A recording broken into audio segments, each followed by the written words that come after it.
Podemos ser amigos simplesmente.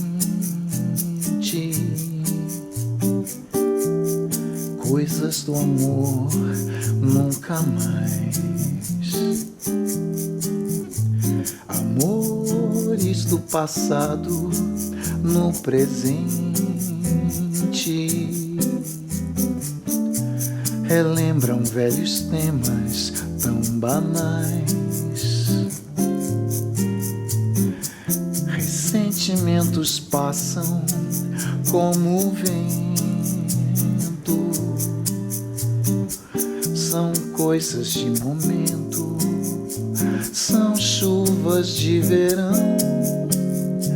Trazer uma aflição dentro do peito é da vida um defeito que se extingue com a razão. Estranha no meu peito, estranha em minha alma. Agora eu tenho calma, não te desejo mais. Podemos ser amigos simplesmente.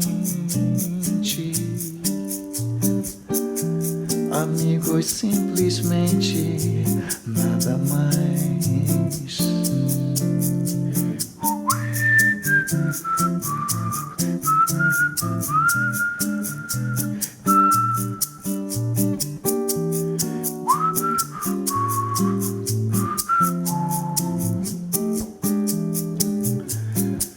Ressentimentos passam como vento.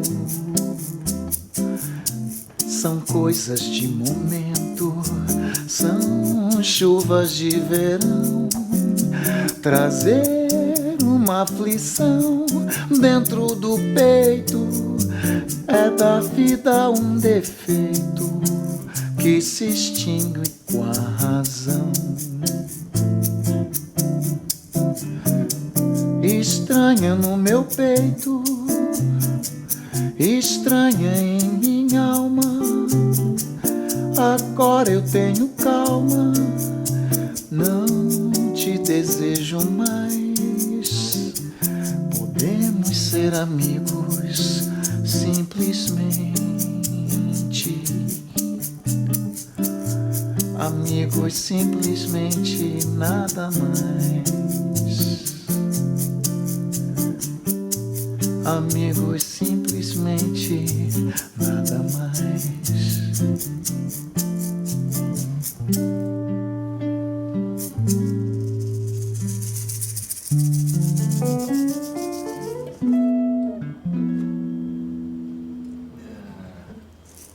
Valeu, Paulo.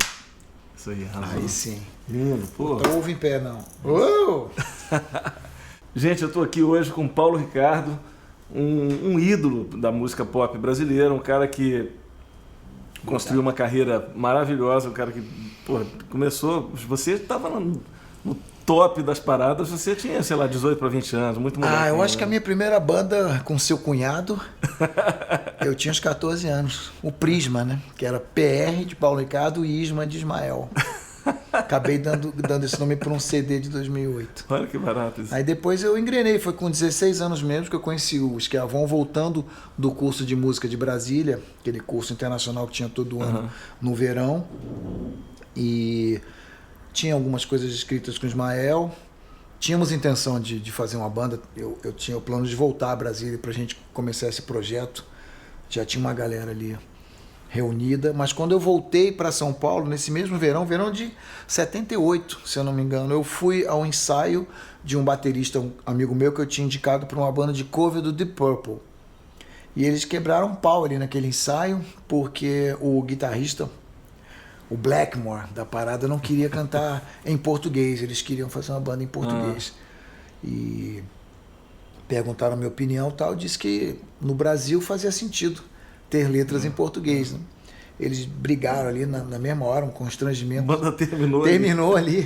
E o tecladista chegou para mim e falou, pô, gostei do que você falou, do rock brasileiro, rock em português, você escreve e tal, tem umas músicas aí. Eu falei, sim, vamos ver, vamos trabalhar. E com 16 anos eu então comecei a trabalhar com Luiz Esquiavon no que seria a nossa primeira banda de rock progressivo, mas foi uma grande escola, 4 anos dedicados ao estudo da música. Eu fiz contrabaixo no Clã.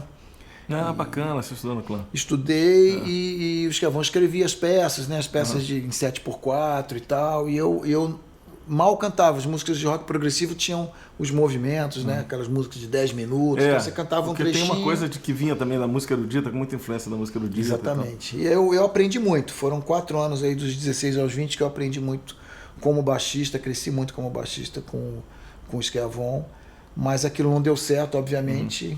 Então eu vou para Londres em 83 como correspondente. Eu estava fazendo jornalismo, correspondente, principalmente da Som 3, né? Uma revista séria, bacana, da Editora 3, que falava muito de áudio. Normalmente as capas da revista eram sempre equipamentos, novo lançamento da Gradiente, esse tipo de coisa. E metade da revista era dedicada à música. Música erudita, jazz, pop, rock, MPB. Meu editor, meu chefe lá era o Maurício Kubrusli. E tinha muita gente boa escrevendo, gente que eu era fã no jornalismo, como Ezequiel Neves, Ana Maria Baiana, Tarek de Souza. E foi uma escola muito grande para mim. Eu fui então para Londres como correspondente, trabalhei lá 6 meses e voltei. Daí a gente já montou a RPM. Mas foi uma época muito generosa assim, para se ouvir música, né? Se ouvia de tudo e algumas coisas que a gente estava mencionando que só aconteceram naquela época, né? Um grupo como o Weather Report, por exemplo, houve um momento em que o jazz estava muito próximo, né? Do fusion, e o jazz rock estava muito próximo. Década de 80, nós estamos falando, né? Década de 80, final dos anos 70, começo dos anos 80. Keith Jarrett, aí por causa do Egberto começávamos a acompanhar aquele selo norueguês. O ECM. Porque o Egberto, inclusive, gravou com o Jan Garbarek, gravou inclusive a música Palhaço, que está no Six Sense, exatamente. Né? Isso abriu também para aquele mercado do jazz nórdico, né? Do jazz escandinavo, que a gente não tinha muito. O jazz para nós é o jazz norte-americano, mas o jazz europeu ele tem uma cara também, que é diferente. E Pat Metheny, eu lembro do Pat Metheny, depois gravando com Bowie, quer dizer, tudo vai se conectando. Exatamente. E pra gente era uma época muito rica, porque eu lembro o primeiro disco solo do Rapsódia Transpontana, do Wagner Tiso. A gente ouvia aquilo e era quase, né, 14 bis, o Flávio Venturini, né, os limites eram muito difusos, né? Muito tênue. E as coisas se intercomunicavam muito e era muito bacana isso para quem estava crescendo, ouvindo música, escolhendo o que ia fazer, né? E eu ia te contar essa história do momento mágico, acho que foi uma das noites mais impressionantes assim do ponto de vista da reação diante da música, né? Eu estava começando, eu entrei na USP para fazer jornalismo em 80 e logo comecei a trabalhar como freela. Em 81 aconteceu o Rio Jazz Monterrey no Maracanãzinho. Não fui ver, infelizmente. Isso é maravilhoso. O logo tinha uma cadeirinha assim com um trompete em cima, uma logomarca. Depois foi tendo o Festival de Montreux, que tinha edição aqui no Brasil, em São Paulo, e eu fui a vários. E aí tinha McCoy Tyner, todos esses caras do blues. E naquela noite ia ter um line-up que eu estava sonhando em assistir, que era Naná e Egberto, só os dois, sem banda, e fechando a noite o Weather Report. Eu fui pro credenciamento no Intercontinental em São Conrado. Eu, garoto, com meu amigo, aquele baterista da banda de Deep Purple, hoje ele é advogado, e ele era o meu fotógrafo oficial. E a gente foi se credenciar lá no 20º andar, tinha uma salinha lá de imprensa para credenciamento do evento. A gente foi lá à tarde. E eu nunca vou me esquecer disso. Eu apertei lá 18, subimos, quando abriu o elevador assim, pim, Jaco Pastores, cara, na minha frente assim, de calção, pingando, molhado da piscina, com aquela faixa dele de índio na cabeça. Abriu a porta, é uma coisa que quantas vezes, qual a chance disso acontecer na vida de um garoto? Abrir a porta do elevador, tá o Jaco Pastores, assim, que nem um holograma. Eu falei, que isso, cara, aí com aquele olho de quase cor de água, assim, verde, olhando, cara alto, assim, bem mais alto que eu, todo molhado, me olhando assim, já vermelhão do sol carioca. Falei, caceta, o Jaco Pastorius, cara. Fiquei com aquela cara de imbecil, né? Saí. O show à noite então foi uma coisa inexplicável, a maneira que a música jorrava do Egberto e o Naná mexendo, eles iam olhando no olho e iam fazendo a coisa, blá, blá, blá, blá, blá, aquele negócio na Naná. Falei, que é isso, cara? Eu tive uma espécie de êxtase ali. E a noite fechou com o Weather Report, que ia começar com aquele som de helicóptero. Foi uma época em que realmente não havia preconceito, não haviam essas tribos tão definidas. Isso é uma coisa que eu acho que a gente precisa resgatar, sabia? No Brasil, precisa resgatar disso. Mas você vê até o rock hoje no Brasil tá relegado a um nicho. Fica tudo em nicho, e nichos que tem pensamentos, às vezes, até um pouco xiitas. A indústria cultural ficou muito submissa ao mercado, né? É o mercado que dita. E aí estamos lascados, né? Porque no Brasil a gente tem uma realidade muito difícil, né? Muito dura, assim. Culturalmente é muito complicado. Infelizmente, a indústria da música está muito atrás da música brasileira. Né? A música é muito mais rica, muito mais exuberante do que... Essa frase sua, a gente vai ter que fazer um post só falando dessa frase, porque essa frase é seríssima. Sad but true. É assim que funciona. Mesmo em termos de empresários, você não tem uma estrutura ainda não tem uma profissionalização de algumas atividades no mercado da música, que são pessoas que às vezes não têm experiência anterior ou não têm conhecimento mesmo, e que então tá cheio de curioso, mas tal. Você sabe que tudo bem, tem gente que é bem intencionada, mas falta um pouco de mas aquele romantismo estúpido, né, do jogador de futebol ter que morrer pobre, bêbado. Hoje já não tem mais isso. O futebol se tornou um negócio tão grande, tão maior.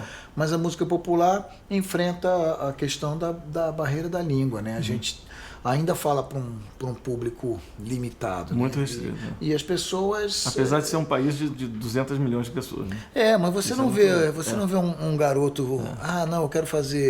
eu quero estudar business, fazer administração em Harvard e tal, porque eu quero trabalhar no show business brasileiro. Nenhuma chance. O cara vai trabalhar, vamos falar, um gênio, Tim Maia. Mas o cara, cercado de um folclore que não ia ao show, muito doido e tal. Então a gente tem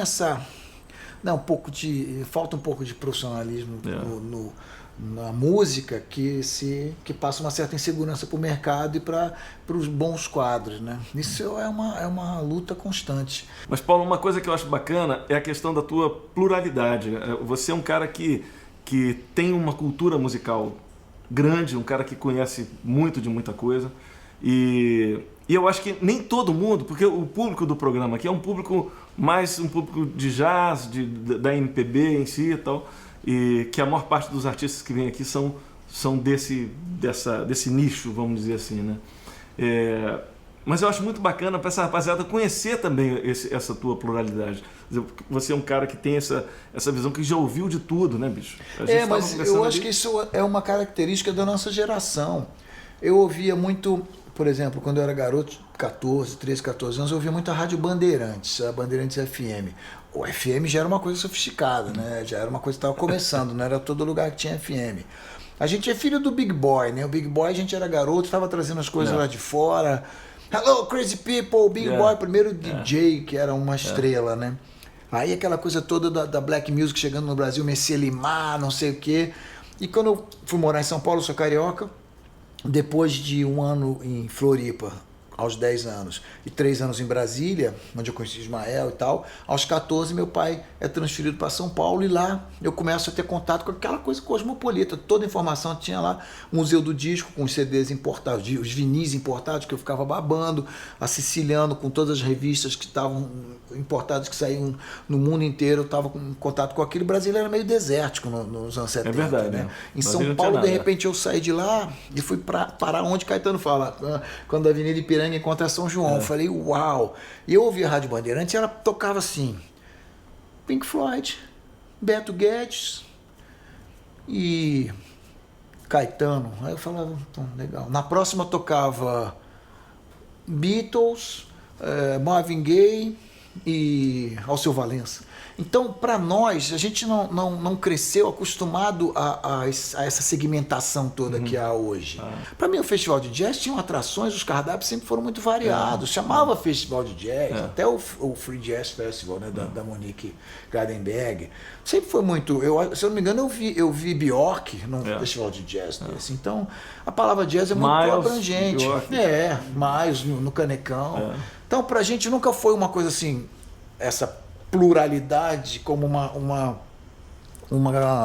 coisa que você precisasse, né? Uma curiosidade natural do garoto, quando você começa, né, aquela coisa insaciável, você quer mais e mais e mais, e ouvia Vivaldi, ia buscar, e aquelas coleções, coleção disso, coleção da MPB, coleção do rock, coleção dos Beatles. O rock progressivo que te levava para ouvir os clássicos várias originais. ramificações do rock progressivo.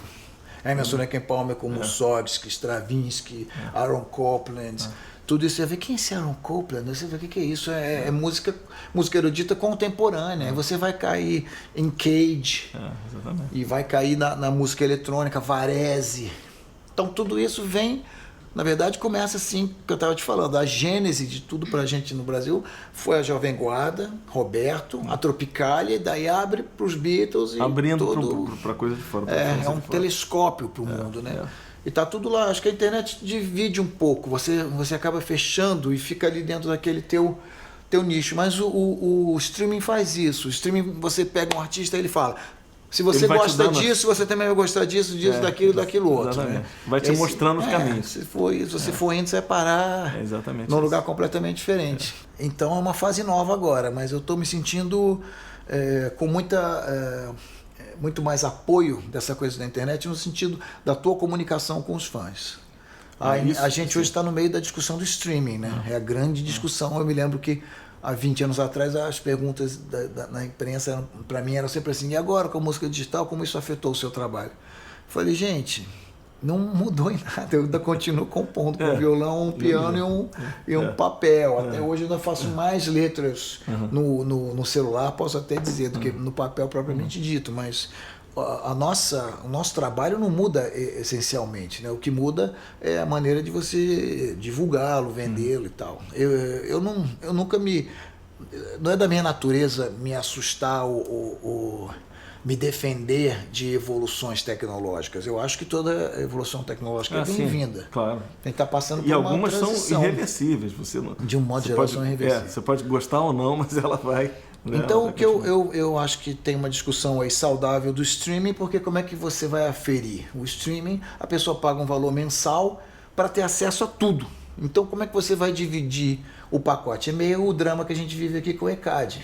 O ECAD é uma caixa preta, os caras te dizem tanto, e você fala, tanto, tudo bem, ok. Brasil, país com mais de 50 mil cidades, quantas cidades são aferidas, quantas rádios são aferidas dessas milhares, dezenas de milhares de rádios que a gente tem por aí. É uma amostragem, né? E você tem que acreditar naquilo. O streaming é mais ou menos isso. Mas é fascinante você ver a briga, por exemplo, de uma Taylor Swift, que tem 5 músicas no top 10 americano e que falou, eu não quero estar no Spotify. A Adele é a mesma coisa, não está no Spotify. Então é difícil eu acho que para os recording artists, né, é difícil você ter o controle, como acho que no tempo do formato físico era um pouco mais fácil, mas é um avanço irreversível. É irreversível, né? O Spotify, o iTunes, ou seja, essas soluções de streaming, elas para o usuário, bicho, é muito confortável. É muito confortável. Você pega o teu telefone, você tem a música que você quiser, a hora que você quiser. Tá aqui. Cadê teu CD? Mostrar. Mostra por aí. Tá aqui no Spotify, tá no iTunes. Tem a capa aí? Tem. Aqui tá a capinha, né? Olha que barato. Peraí, deixa eu botar aqui paradinho para não... Então é uma loucura, né? A gente que tinha que fazer contrabando de vinil da gringa, né? Trazer uma mala cheia de vinil, parecia um traficante de petróleo, né? Agora tem tudo. Você passa pro cara e fala, tá, eu acho isso maravilhoso. Agora, existem... Se você não tá presente no streaming, você tá fora. Tá né? fora.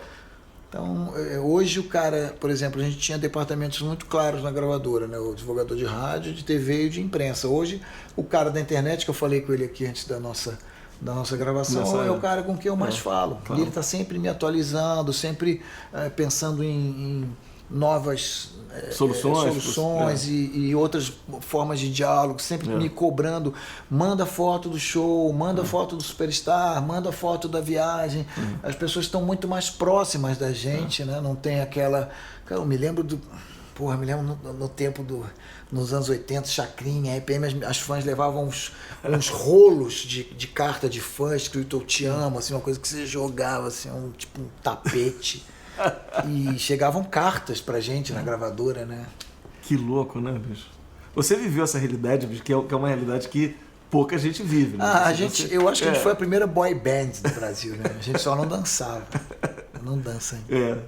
Com toda essa aparente sofisticação tecnológica, esse foi o CD que eu gravei de um jeito mais old school. Pela primeira vez eu juntei a banda no estúdio, um estúdiozão tipo Abbey Road, com um pé direito alto, com Steinway de cauda. Juntei todo mundo no estúdio, a gente gravou as bases todas, todo mundo junto, olhando no olho. Tipo, vamos fazer esse take. Aí tava no meio, não, peraí, tive uma ideia. Para no meio, aí volta. Tem músicas que o take que valeu é o primeiro. Muito legal. É bom demais. Assim. É bom demais. E eu me pensei, cara, eu tenho 30 anos de carreira, eu nunca gravei um disco assim, como os Beatles gravavam, como os Stones, o Sinatra. E o risco que eles gravavam, a forma arriscada. Porque imagina o Sinatra. Eles faziam ping-pong, né? Então, o ping-pong, pra quem não sabe, o ping-pong, você gravava, por exemplo, sei lá, voz e bateria num canal, guitarra e quando você deixava um canal livre. E quando você queria acrescentar outras coisas, você já mixava tudo para um canal. Reduzia para um canal e liberava os outros. Bicho, e aí se tivesse qualquer problema, meu amigo, foi. Então, mas com essa tecnologia toda, desde que eu comecei a gravar, gravava-se primeiro a bateria e depois o baixo e assim por diante. Eram as camadas, né? Nunca me ocorreu que podia tocar junto, né? Podia tocar junto. Também a gente era uma banda de garagem, eram 4 garotos, assim, a chance de alguém errar alguma coisa era grande. Mas se eu olhando para trás agora, não era grande, porque o RPM no começo era uma banda muito tight. A gente ensaiava todo dia, o dia inteiro. A gente era garoto, ninguém era casado, ninguém tinha namorado. Tinha disponibilidade, a banda era a nossa vida. Então, eu vejo o vídeo antigo da gente, o de 86, o Rádio Pirata ao Vivo, me dá muita raiva de como a gente era bem ensaiado. Eu falo, caramba, olha como os caras... Era tudo, sabe? Você vê que é banda que ensaia muito, que tá tocando junto há muito tempo. E aí a gente poderia claramente e facilmente entrar no estúdio, contar 4 e gravar, ter gravado. Mas a gente era garoto, falou, como é que faz? Gravando a base. Falei, tá, vai a bateria. Fica 3 caras na técnica, olhando o coitado do batera pelo vidro. Ó, merda, faz de novo. Aí vai o baixista. Você sozinho lá, toda diversão, todo barato de você estar numa banda de rock, vai embora. Você fica lá, tipo, num laboratório, no microscópio, o ratinho, vai agora! Para, volta. Horrível, cara. Eu falei, porra, agora não, agora eu tô com esses caras, minha banda solo é gente do maior, gente que viaja o mundo inteiro, toca com todo mundo, Marquinho Costa na bateria, Tuco Marcondes na guitarra. Aí tem os mais jovens, né? O Guga Machado na percussão e o Rubinho Cabreira nos teclados e o Ícaro Scaliuso na guitarras. Bicho, prazeraço ter você aqui, cara. Eu acho que... Combinamos mais uma, né? Qual foi a outra que a gente combinou? A gente pode tocar... Bom, na verdade, a gente pode tocar o que a gente quiser, porque a gente fica à vontade para tocar o programa que é nosso. Mas a gente tinha falado em Help, mas tinha uma outra... O tiro de... Como é que é? Tiro ao Álvaro. Tiro ao Álvaro. Sabe o seu tom? Tanto levar. Deixa eu ver. Tá bom. Esse tom é o seu? Vamos lá. De tanto levar frechada do seu olhar, meu peito até parece, sabe o que? Tauba de tiro ao Álvaro, não tem mais onde furar. De tanto levar frechada do teu olhar, meu peito até parece, sabe o que? Tauba de tiro ao Álvaro, não tem mais onde furar. Teu olho olhar mata mais do que carabina, que veneno estricnina, que peixeira de baiano. Teu olhar mata mais que atropelamento de automóvel, mata mais que bala de revólver. De tanto levar frechada do teu olhar, meu peito até parece, sabe o que? Tauba de tiro ao Álvaro, não tem mais onde furar. Seu olhar mata mais do que carabina, que veneno estricnina, que peixeira de baiano. Teu olhar mata mais que atropelamento de automóvel, mata mais que bala de revólver. De tanto levar frechada do teu olhar, meu peito até parece, sabe o que? Tauba de tiro ao Álvaro, não tem mais onde furar. Tauba de tiro ao Álvaro, não tem mais onde furar. É isso aí. Grande Adoniran. Obrigado, Paulo. Prazeraço ter Obrigado, você aqui. Bom demais. Valeu. Arrasou. Esse foi um filme e o primeiro disco que eu comprei na vida. Na W3. Eu morava em Brasília, eu tinha 12 anos. Foi o primeiro disco que eu fui com o dinheirinho da minha mesada. Fui lá na loja e falei, eu quero esse disco. Aquele disco, aquele plástico nojento. E esse disco e esse filme, eu não diria que mudaram a minha vida, mas traçaram o mapa, o meridiano. When I was younger, so much younger than today, I never needed anybody's help. Gente, eu tô aqui com Paulo Ricardo, um ídolo pop, um cara que, pô, tá vamos dizer assim, na crista da onda, na crista da onda foi muito careta, foi muito sentido falar. Mas, porra, Supimpa. foi quase supimpa.